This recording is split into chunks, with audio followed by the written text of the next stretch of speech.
कितनी बेवकूफ़ होती है। वक्त मिले तो ज़रूर देख लेना। वह सुबह उठी और प्रार्थना करके रसोई में आ गई। चाय के लिए चूल्हे पर पानी रखा, फिर बच्चों को जगाया ताकि वो स्कूल के लिए तैयार हो सके। रसोई में जाकर चाय बनाई और अपने सास ससुर को दे दी। फिर उसने अपने बच्चों के लिए नाश्ता बनाना शुरू किया। बच्चे जब तैयार हुए तो उन्होंने नाश्ता किया और उसने बच्चों का लंच बनाया। इसी बीच बच्चों की वैन आ गई। बच्चों को स्कूल भेजकर टेबल से बर्तन समेटे। इसी बीच पति ऑफिस के लिए तैयार होने गए तो उनकी ज़रूरी चीज़ें निकाल कर दे दी। जल्दी से किचन में आई और पति के लिए नाश्ता बनाने लगी। एक पराठा और अंडा अभी बना ही था कि छोटी ननद रसोई में आई। यह कहकर नाश्ता ले गई कि मुझे कॉलेज जाने में देर हो रही है। उसी समय देवर भी यूनिवर्सिटी जाने के लिए तैयार हो गया।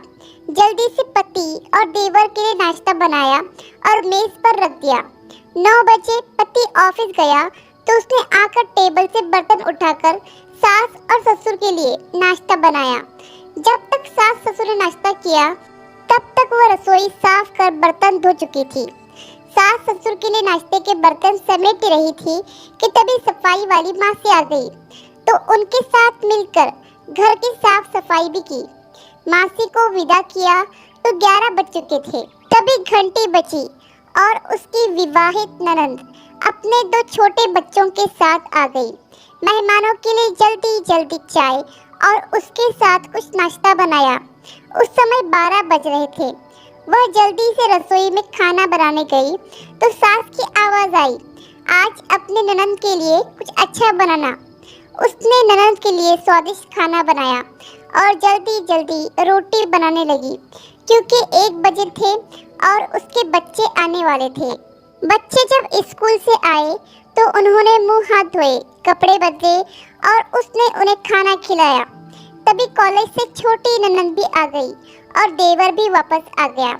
उसने सबके लिए जल्दी जल्दी रोटी बनाई और सबको परोस कर खिलाया। जब सब खाकर उठे तो 3 बज चुके थे और उसे अचानक भूख लगी। उसने मेज पर हॉट पॉट में देखा और एक भी रोटी नहीं बची थी। वह सब बर्तन समेटकर रसोई में जा ही रही थी कि उतने में उसका पति घर में दाखिल हुआ। उसे देखकर पति ने कहा, मुझे बहुत भूख लगी है, जल्दी से खाना निकालो। वह झट से रसोई में गई और अपने पति के लिए रोटियां और कुछ सब्जी बनाने लगी। जब उसने अपने पति के लिए खाना बनाया तब 4 बज चुके थे। उसके पति ने उससे कहा, आओ तुम भी खा लो। उसने आश्चर्य से पति की ओर देखा क्योंकि उसने सुबह से कुछ नहीं खाया था। वह पति के साथ खाना खाने बैठ गई। जब उसने अपने मुंह में रोटी का टुकड़ा रखा तो उसकी आंख से एक आंसू निकला। उसके पति ने पूछा, तुम रो रही हो, क्यों? उसने मन में सोचा, मैं इनसे क्या कहूँ? ये क्या जानते हैं कि ससुराल में इतनी मेहनत के बाद मुझे यह रोटी मिलती है जिसे लोग मुफ्त की रोटी कहते हैं। उसने अपने पति को उत्तर दिया, कुछ नहीं। उसके पति ने कहा, स्त्री कितनी बेवकूफ़ होती है, किसी कारण के बिना ही रोने लगती है।